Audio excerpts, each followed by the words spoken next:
Hey guys, it's Marie with WTI. I have this mug that was given to me as a gift, and it's my new favorite mug. I'm so serious.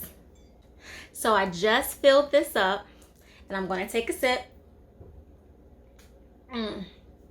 I just love the rim. It's really thick and smooth, so it's really nice and soothing on your lips. I love it. Also, the size of it. So most of my mugs are huge because I love coffee so much. But sometimes I don't want a huge cup. I just want a nice size cup. You can just hold it in your hands, be, nice and warm and snuggly on the couch. And this is perfect.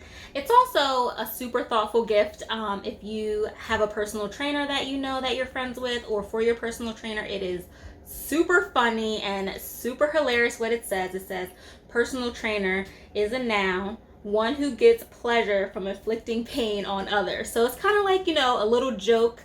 So when your personal trainer is sipping on it, they can, give themselves a little giggle, a little laugh. It's really funny. But it really shows that, you appreciate their hard work, and you just, want to make them laugh. So I would definitely highly recommend that you give this to your personal trainer as a gift. If you're a personal trainer, hey, buy it for yourself. And that's my point of view.